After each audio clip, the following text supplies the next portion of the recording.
Magandang araw, Lubowans. Narito na ang mga latest mula sa Bayan ng Lubo. Ito po ang Lubotang Law TV News Update. Naging makulay at maingay ang pagbubukas ng Paskuhan sa Lubo 2023 kahapon, December 8. Pinangunahan ni Mayor Lota Manalo at Vice Mayor Jerly Manalo ang aktibidades na sinaksihan ng halos 1,000 Lubowans.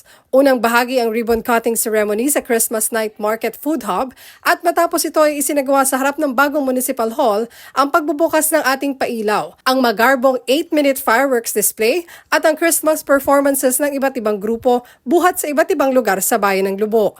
Nagkaroon din ng pamaskong handog sa mga piling kababayan nating may karamdaman. Mayroon ding Belen at parol making contest kung saan wagi ang Haibanga Integrated National High School sa Belen making at ang Banalo Elementary School sa parol making contest. Sa pagtutulungan ng Bureau of Fisheries and Aquatic Resources Region 4A, Office of the Provincial Agriculturist at ng Municipal Agriculture Office, matagumpay na naisagawa ang Balik Sigla sa Ilog at Lawa o BASIL program noong Martes, December 5, 2023 sa Barangay Haibanga.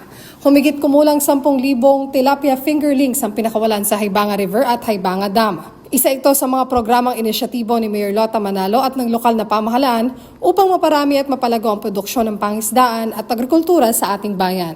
Nagsagawa naman ng pagsasanay para sa paggamit ng Locus GIS o Geographic Information System application ng ABS-CBN Bantay Kalikasan para sa mga kawani ng Municipal Agriculture Office, Municipal Environment and Natural Resources Office at People's Organization ng Olo-Olo Mangrove Forest at Lagad-Laring Mangrove Forest and Eco Park tuong Lunes, December 4 sa Barangay Olo-Olo.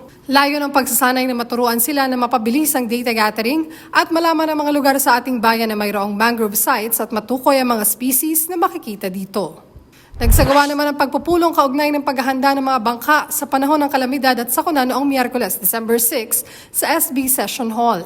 Pinangunahan ni Committee Chair on Disaster Risk Reduction and Resiliency, Honorable Doy Sulit at Local Disaster Risk Reduction and Management Officer Enrico Hosmilio ang pagpupulong na dinaluhan ng mga kagawad buhat sa 10 coastal barangays sa ating bayan.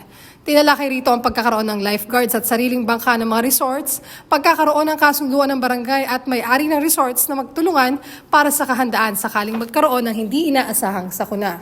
Kaugnay niyan, isinagawa naman noong Martes ang 4th Quarter MDRRMC meeting na pinangunahan ni Punong Bayan Mayor Lota Manalo at ating MDRIM-O. Dito ay tinalakay ang mga proposed ordinances at MOUs na kailangan bilang paghahanda sa mga sakuna. Formal namang na-turn over sa mga barangay at PTA ng mga paaralan sa ating bayan ang kaloob na mesa at silya buhat sa donasyon ding tinanggap ng lokal na pamahalaan noong Martes sa Emergency Operations Center.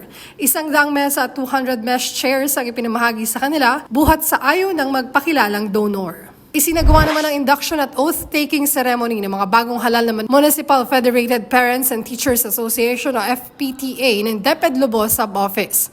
Pinangunahan ni Mayor Lota Manalo at Vice Mayor Jerly Manalo ang panunumpa nila sa tungkulin noong Martes, December 5 sa N. Babaw Hall, Lubo Central School.